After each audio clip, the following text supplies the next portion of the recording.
with driving as you would want it to be. 30 minutes past the hour of 8 o'clock, and we are moving beyond with giving you relevant business information as it's supposed to be. Well, apparently when you look at what is happening from the world of business, there's a lot of trends that is actually coming in through. I did mention, on the other hand, that what we're going to be discussing is entirely the cooperatives in Uganda and how best we can get back to this. Now, speaking of cooperatives in Uganda, you've got to realize that the movement of savings and cooperative societies has not entirely been only available in this modern age. Since then, Ugandans have been able to at least work under cooperatives and all these things, and we've got the coffee cooperatives, we've got all these cooperative societies that have always stayed in time, and in most cases have been very pivotal in the strength of businesses, and they've actually been very pivotal in the rise of different business personalities as well. And clearly, when we are to look at cooperatives and the growth of that from the Ugandan perspective, we've got to realize, I think I did mention of something to do with women who have benefited more from the cooperatives in the country, because we've seen women circles and how they've been able to shape women in business and how they've been able to enable Ugandan business women to see that they expand, to see the growth of their businesses, and to entirely have something out of their business. Because with the savings that we are now currently having, the savings and cooperative societies that we are currently having are these ones where someone brings in money and they save is a different amount of money. It's actually about saving, pretty much. People are saving money. You receive money, or you receive an amount of money and you save it. And after saving it, maybe you give it to someone to help you out, or you give it to the other person to help you out, or you save it for a certain goal at the end of the year. For example, if you enter the cooperative or a savings group in January, you expect by the end of December to receive a certain amount of money and put it into use. So this is the current saving groups that we're having in Uganda. And like I told you, most of them are actually better than opening up a savings account in a bank. Reason being, there is less charge fee, and you definitely going to receive the exact amount of money that you've been saving. Unlike with a bank, where they'll actually charge you for example, withdrawal charges, bank fee that you're supposed to pay with your savings account. So you can definitely see why it is like that. But apparently with the savings in Uganda, things of cooperatives are looking at how we can revive the cooperative unions in the country. In a country where we do not have trade unions as well, but the cooperative unions can definitely be one that will shape the entire business space. So looking at cooperative unions, this will enable business growth in a way that people will actually come together. Ideally, it is more of a cooperative society whereby you cooperate, like the word is, cooperative, and then also share ideas. You pitch in your ideas, people come out to discuss them and see how people are going to grow. Now, in a time of COVID-19 recovery, post-COVID-19 recovery, if we had the cooperatives in place, there will definitely have been a chance that people would benefit of these cooperatives. And in terms of recovering, if we were to use the cooperative societies, it would actually be easier for the Ugandans to move fast.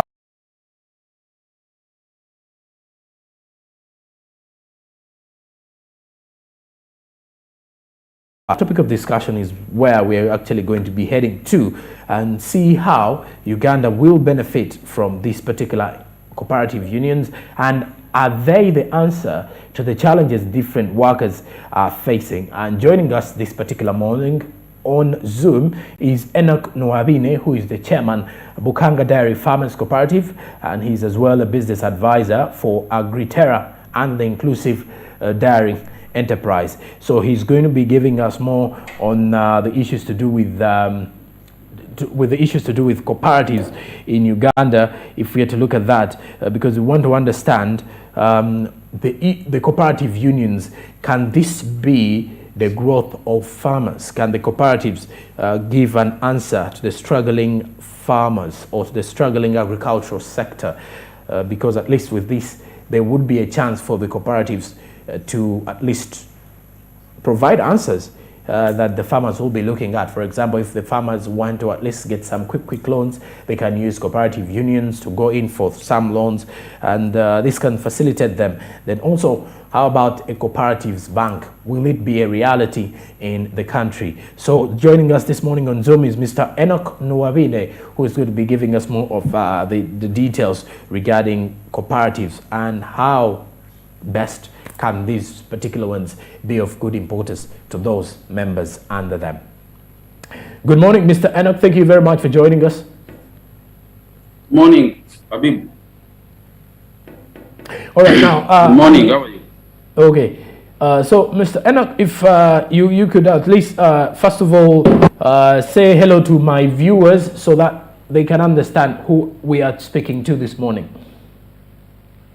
Good morning, everyone, the listeners and the people who are looking at us. I'm Enoch Nuwabine, Chairman of Kangada in Isinyo District, and at the same time, I'm a business advisor with Agritera under SNV type project. It is a project, it is inclusive direct enterprise project operating in Southwestern region in over 10 districts. I'm happy to be here with you this morning. Thank you. My pleasure is ours to have you this morning as well, but let's look at it in this perspective. I would want to know, first of all, let's look at the issue of cooperative unions in the country. Do we have farmers that are under associations in the region that you are?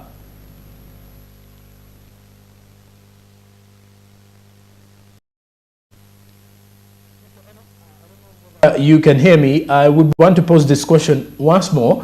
I would want to know of the issue of cooperative unions, but one, I would first of all want to understand, do we have associations under which these farmers belong to, most especially those in rural areas, and how important have these associations been to them?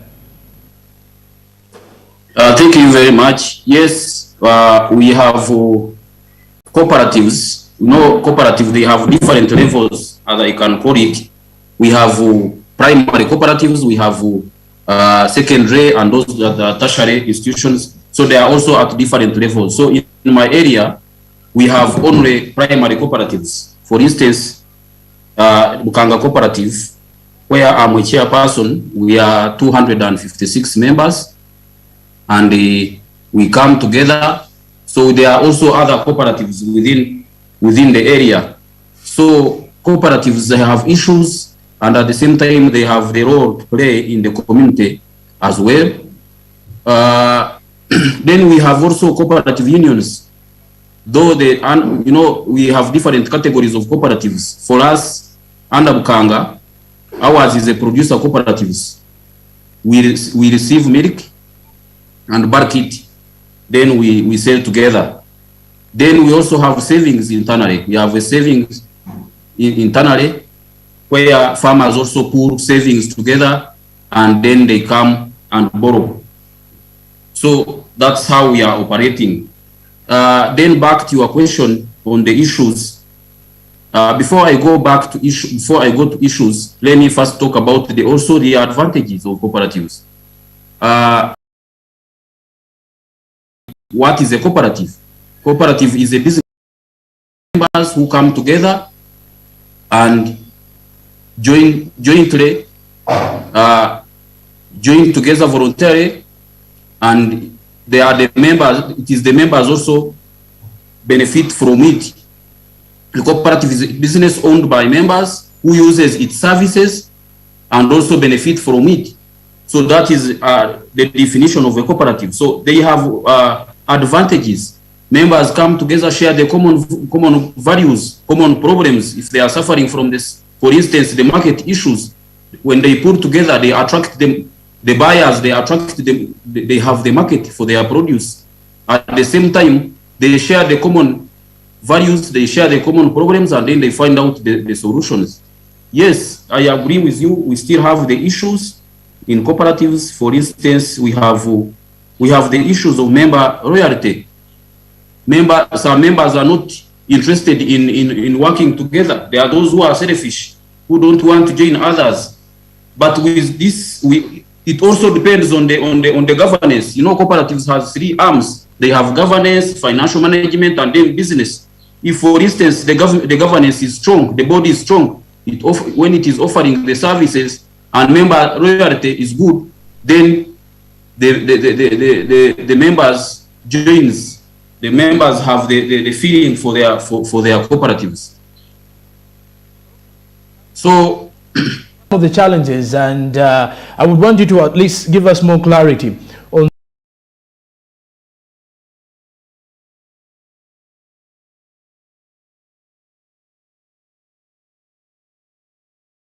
want to be part of the cooperatives. What is your take on that, and which challenges are mainly unavoidable? One of the challenges, one is the competitors. You know, the value chains in Uganda are not yet clear. For instance, for us under dairy value chain, you see, sometimes we are competing with processors who should. So in the value chain is not yet clear. Who would play whose role is not yet clear. So for cooperative, we would have engaged in the production, but you find sometimes we have issues of competition from the processors who should be concentrating on in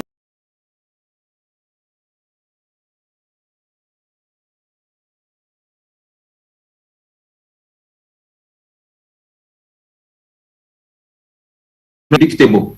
And you know, the agricultural practices are not yet clear. We don't have, for example, we have not enough water. We are not doing irrigation, so we are also affected by the drought.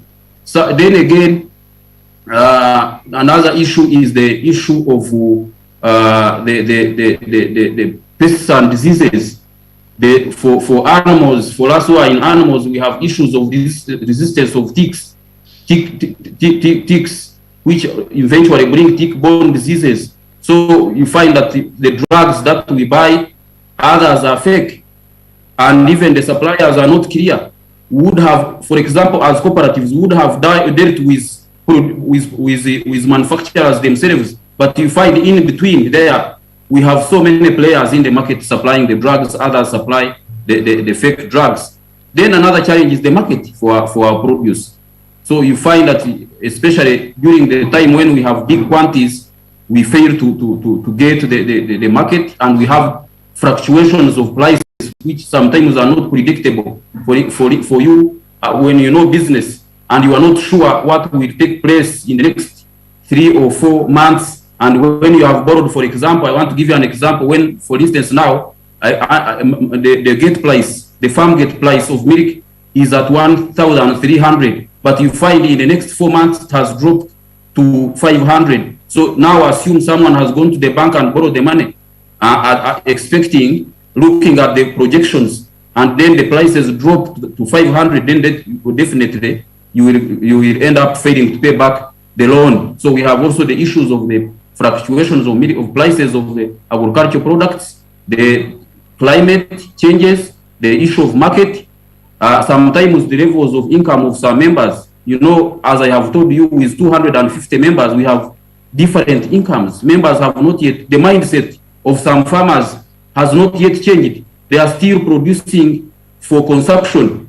So if, for instance, all of the farmers' mindset has changed and they are looking at the increase in production and the levels of income at averagely the same, then the cooperative would be performing very well. So you find that we are at different levels of production. Some mindset have not yet changed. We have to, as cooperative, those are the challenges we face. We have to sensitize the community, change their mindset into business sense, doing agriculture at subsistence level. Then we also have the issues of poor roads, the infrastructure. For instance, where it is located from, we have poor roads, and you find that it also affects the price, the final price. So the infrastructure, the feeder roads, these union roads that are controlled by the central government, you find sometimes access to the market is not yet good. And then the support, the policies, the government policies, for instance, this liberal policy where everyone has to go to the market, survival for the fittest. You find sometimes it affects the unionization, the members coming together. So those are some of the challenges that we normally face as cooperative leaders. Then again, the member reality. Some members have. All right, Mr. Nuwabene, I don't know whether you're still online, though. I would want to first of all understand one of these challenges that you've identified. Has government in any way stepped in to be of help to you people? Has the local government officials come through to step in to help the cooperatives with some of these challenges? Maybe to me, why I appreciate the government is for example, on SACCOs, because I told you that we have also a component of the SACCO in our cooperative, is we are a little bit not taxed, exempted from the taxes, and only that we pay income tax, and then also our staff also pay as we earn, but we are not yet all affected by the tax. But again, yes, the government also helps us. For example, the roads that I'm talking about, they are for our district. They are now constructing the feeder roads some areas, and that one I also appreciate. But not all the areas that they are also better off in terms of the roads that connects them to the market. But the government is also playing the role of improving the infrastructure, and also the taxes are not all that way too much to the farmers. And then what maybe the government could do is to work together with cooperatives in sensitizing the community. For example, this parish model which is coming, I would appreciate if they also come.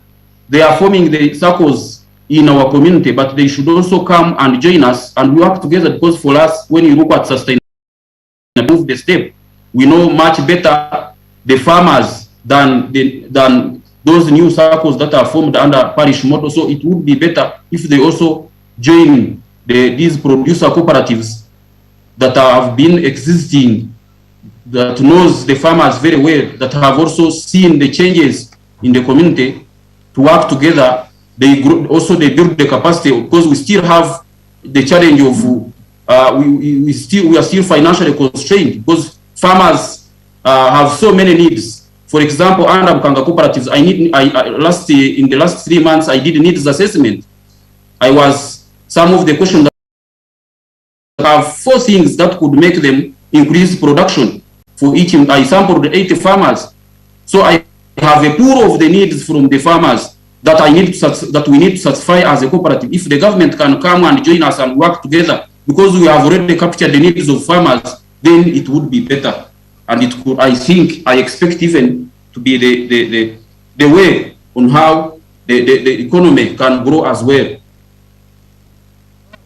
Also look at the dairy sector in Uganda, under which you are also representing CEO, the chairman, Bukanga Dairy Farmers Cooperative. I would want to know how much of what importance, rather, if I can rephrase my question again, of what importance has the cooperative union helped the dairy farmers in your region? And I would want as well understand what way should you advise the dairy farmers on the quality of the dairy products that are highly demanded on the market? Thank you very much. In fact, that's a very good question. You know, for us under Bukanga, our mission was to reduce the poverty among the farmers. And apart from barking and marketing together, which I think was the origin on why we formed this cooperative, we formulated a hub business where farmers access drugs, they access credit. And for instance, we applied a loan from UDB at 12% per annum, of which the individual farmer could have not accessed. They were getting money from commercial banks and other circles at high interest rate. of 36 and 26 respectively. But now they were able to receive or to access the loan, to access the money for farm investments at a lower interest rate, which was 14% per annum, reducing. We give access drugs. We train them on dairy and farm advisory services. We train farmers on different courses at the farm. For example, the tick bone, the calf management, the pasture establishment. So we train very much. Now to your question of quality, we recruited the extension officer in charge of quality, and the farmers, before even we accept the milk, the milk must pass through the tests. We do different tests of milk, and when we find that the milk of a farmer has gone bad, then we don't just reject. We send the personnel, the technical person, to go to the farm, train the farm, or identify where the challenge is. If, for example, the challenge is from or maybe from any cow which is suffering from a certain disease, then we treat or we advise. So for us, we are in charge of quality of all the members' milk at the cooperative level. So that's in fact the most advantage of how we encourage the farmers to join cooperatives, because at the individual level there is no way how you can control the quality of milk. So we look at in fact, for us, we are in charge of quality and quantity. We also try to train the farmers to increase the quantity and also take into consideration the quality of milk. Nwabine, due to time, I'm apparently going to let you go. But before that, I would want to at least hear your last remarks as we're winding up with our discussion. One on the matters of cooperative union, two on the issue of agriculture, maybe something from the dairy sector as well. And then how best can Ugandans from the agricultural sector get back to the pre-pandemic levels? I just want to conclude with I want to encourage the farmers to have knowledge, to have your voice to be heard is through cooperatives. Without cooperatives, your voice cannot be heard and your produce will not get market. So the only solution for any farmer to grow and increase the production, to have the voice, is to join the cooperative. That's the only way. Then to government. I thank the government the way they are supporting us, because we access cheap finance through UDB, we get loans. So the only way also for a government to grow the economy very fast is to support the cooperatives, because cooperatives are located in the community, of which the communities are made up of so many different people with different incomes. So the only way to change the community, to grow the economy, is through the cooperatives. For your time, and thank you for giving us those minutes of your time via Zoom. That is Enoch Nwabine, the chairman, Bukanga Dairy Farmers Cooperative and business advisor for Agriterra under the Inclusive Dairy Enterprise. And of course, our key discussions have entirely been more about the cooperative unions in the country and how best this can be important and how we can push for the growth of that. I'm Jerome Paul Sonko. Thank you very much for being part of us. We do return with more discussions here on Smart Means Business. Good morning, good people. We'll be back with the third hour of the show.